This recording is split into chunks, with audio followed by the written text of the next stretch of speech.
According to the National Association of Social Workers, there are more than 3 million Americans that have schizophrenia. To get a better perspective of that number, there are more Americans with schizophrenia than there are residents in North Dakota and Wyoming combined.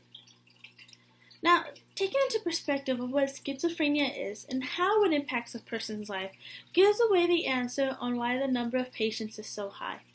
The answer is very clear and can sometimes be very heartbreaking. Although many have heard of what schizophrenia is, sometimes they might not fully understand the concept of what schizophrenia is.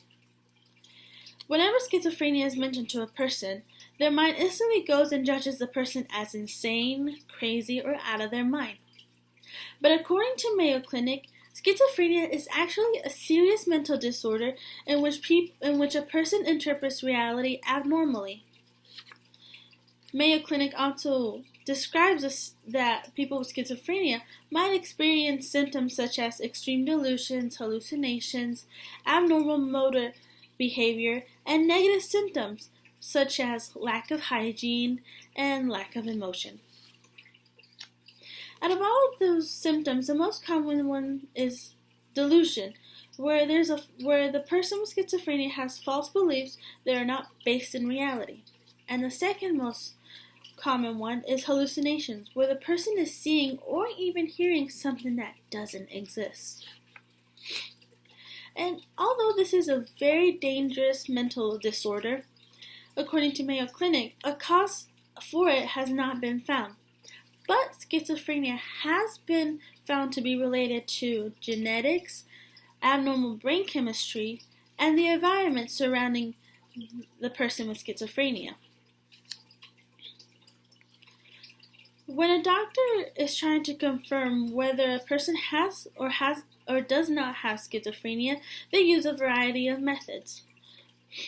Methods such as physical exams, MRI and CT scans, psychiatric evaluations are used, and in the most severe cases, they sometimes use the diagnostic criteria for schizophrenia, which was created by the American Psychiatric Association.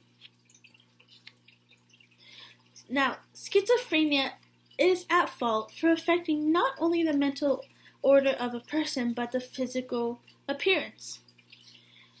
Schizophrenia can be diagnosed at any age, but the most dangerous age are the teenager years. Besides the symptoms that were previously listed, teenagers who have schizophrenia might experience trouble sleeping, lack of motivation, depression, and a drop in school performance. What makes schizophrenia such a scary topic is that schizophrenia can reach a variety of levels of severity. It can be so severe that a person with schizophrenia could end up at a psychiatric hospital or be even labeled as a criminal.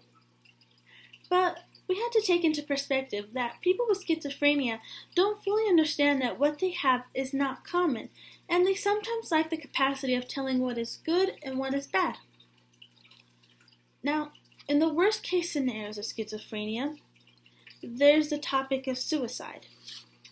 According to SACOM, who is an organization that exclusively deals with mental health, they found that 13% of people with schizophrenia carry out a successful suicide within their first decade of being diagnosed. That is a very sad percentage. But that doesn't necessarily mean that all people with schizophrenia will end up with suicide, and that also doesn't mean that they've lost their will to live. There are treatments and medications that can help eliminate some of the symptoms. Medications such as antipsychotic are usually prescribed, and for treatment, there's also physical therapy and other treatments that can be used. Schizophrenia can be scary, especially with those that are diagnosed with it and their family. But if everybody takes the right kind of action, such as joining support groups or learning more about the disease, or even helping someone cope through schizophrenia, they can continue to live their lives the best they can. Not only the person can live the best life they can, but also their loved ones.